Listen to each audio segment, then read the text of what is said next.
Customer satisfaction और customer की जो ट्रीटमेंट है उसमें किया को कोई नहीं पहुंच सकता। मैं तो ऐसा ही सोच रहा था कि भाई साउथ कोरिया है, क्या अपने इंडियन को जज कर पाएंगे वो लोग। टेस्ट ड्राइव के टाइम पे जब सेकंड टाइम रिटर्न आते टाइम तो मेरा बॉडी पूरा ऐसे ऐसे ऐसे झूल रहा था जैसे मैं कोई बस या टेम्पो में बैठा हुआ। ये प्रैक्टिकल बात है। आज हम लोग किया साइरोस का एक्सपीरियंस शेयर करने के लिए आए हैं यहाँ पे, और राहुल जी खुद किया साइरोस के बहुत बड़े फैन हैं। फैन तो मैं साइरोस का तो नहीं हूँ, बट मैं आपको किया के शोरूम एक्सपीरियंस के बारे में बात करना चाहता हूँ। अब जब मैं किया साइरोस देखने के लिए गया था, एक्चुअली एकदम ब्लोन अवे हो गया था। ऐसा लगा कि कोई मैं 5 स्टार के रिसेप्शन लॉबी में आ गया हूँ। और जैसे ही वहाँ पे एंटर होते हैं और फ्रॉम एंट्री टू लेके जो भी उन लोग का जो स्टाफ है, जो उनके सेल्स पर्सन है, वो लोग का जो एटीट्यूड है कस्टमर्स के लिए, वो मुझे कोई और ब्रांड में ये नहीं दिखा।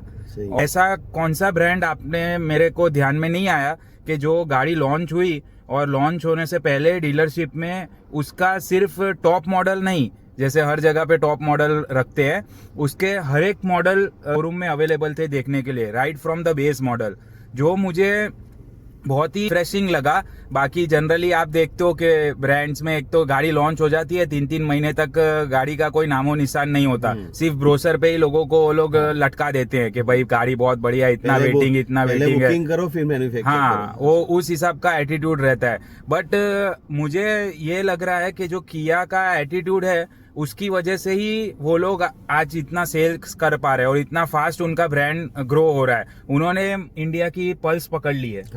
आई थिंक विशाल भाई आप भी गए थे शोरूम में, तो आपको क्या उसके बारे में? मेरा एक्सपीरियंस ऑल ओवर ये रहा कि मैं तो ऐसा ही सोच रहा था कि भाई साउथ कोरिया है, क्या अपने इंडियन को जज कर पाएंगे वो लोग। मतलब बोलता हूँ कि इंडियन कार कंपनी को और ये सब डीलर को सीखना चाहिए उन लोगों से कि भाई कैसे हॉस्पिटलिटी कैसी होती है उन लोगों की, और कैसे आप कस्टमर को भगवान मानते हो। और वही आप समझो कि आज का टाइम ऐसा है कि कोई भी समझ लो कि ये गवर्नमेंट की पॉलिसीज और ये सब देखने के बाद ऐसा पता चलता है कि भाई एक आदमी को समझो कि 10-12 लाख के बीच में ही कार लेना चूज करना चाहिए, क्योंकि पॉलिसीज ऐसी बन रही है। 5 साल में आप समझो कि 5-6 साल में आपको गाड़ी चेंज करने की बार बार बोलते रहेंगे, तो कैसे ये आप सरवाइव कर पाएंगे? इतना हार्ड एंड मनी आज के टाइम पे हो गया है कि ये दिक्कत करता है। और इतना पैसा फिर समझो कि 20-25 लाख की गाड़ी में डालने का, और सामने से कोई आपको रिस्पांस भी ऐसा नहीं मिलता है, तो फिर वो एकदम वर्डलेस चीज है। मतलब वो ये। और दूसरा कि भाई उसका इंटीरियर, जो साइरस का इंटीरियर, किया कि कोई भी कार हो उसका इंटीरियर जो देखो, तो उसमें ऑल ओवर एक्सपीरियंस ऐसा रहता है कि भाई ये लग्जरी सेगमेंट है पूरा। 100%। एक बेस कार भी आप देख लो तो उसमें भी आपको मोटा मोटा ऐसा लग रहा है कि भाई थोड़ा एकदम सोफिस्टिकेटेड आपको लग रहा है कि भाई इंटीरियर एकदम सोबर है, फाइन है। ये बात है कि जो उनकी सेल्स ट्रेनिंग है, जो उन लोग का स्टाफ की ट्रेनिंग है, वो नेक्स्ट लेवल ट्रेनिंग है। गाड़ी लॉन्च हुई है और उनको हर एक फीचर्स के बारे में, हर चीज के बारे में उनको पता है। मेरा आपको एक्सपीरियंस बताऊं, कुछ ब्रांड्स में तो जाके ये भी नहीं पता होता उनको कि इंजन टर्बो है कि नेचुरली एस्पिरेटेड है, और वो लोग वो 20 लाख की गाड़ी बेचना स्टार्ट कर देते हैं। तो मैं सोच रहा हूँ कि कस्टमर सेटिस्फेक्शन और कस्टमर की जो ट्रीटमेंट है उसमें किया को कोई नहीं पहुंच सकता, और ही उसका एक one of the biggest growth story का रीजन है।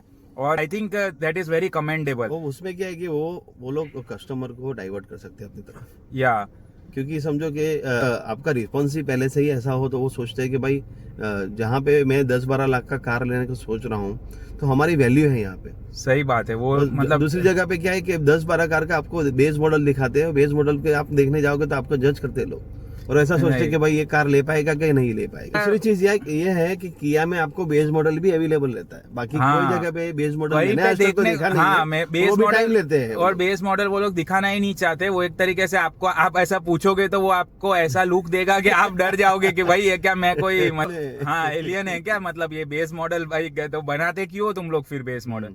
अब हम जो है ना गाड़ी सीरोस की बात करते हैं, तो सीरोस गाड़ी अंदर बैठा है ना तो पूरा मेरा माइंडसेट ही चेंज हो गया। वो बाहर से देखने में वो बॉक्सी डिजाइन और ये वो हर किसी को पसंद नहीं आता। पर्सनली मुझे भी उसका लुक इतना कुछ खास पसंद नहीं आया था, बट इन जो अंदर बैठ के जो गाड़ी में फील था, मैं काफी लग्जरियस गाड़ी में भी बैठ चुका हूँ मेरे फ्रेंड्स लोगों की गाड़ियों में, बट जो इसके अंदर का जो इंटीरियर था ना, वो एक सेगमेंट छोड़ो, मतलब 50 लाख के ऊपर वाली गाड़ियों का जो फील है वो आपको ये गाड़ी अंदर दे रही थी। मैं यही बोलना चाहता था कि भाई ये महिंद्रा को और दूसरी कार कंपनी को, फॉक्सवैगन को भी सीखना चाहिए ये सारी चीज कि भाई डिमांड क्या है, कस्टमर की डिमांड है। आप खाली परफॉर्मेंस दे हो, आप गाड़ी की मतलब स्ट्रेंथ पे काम कर रहे हो, ठीक है, मगर इंटीरियर इज नेसेसरी।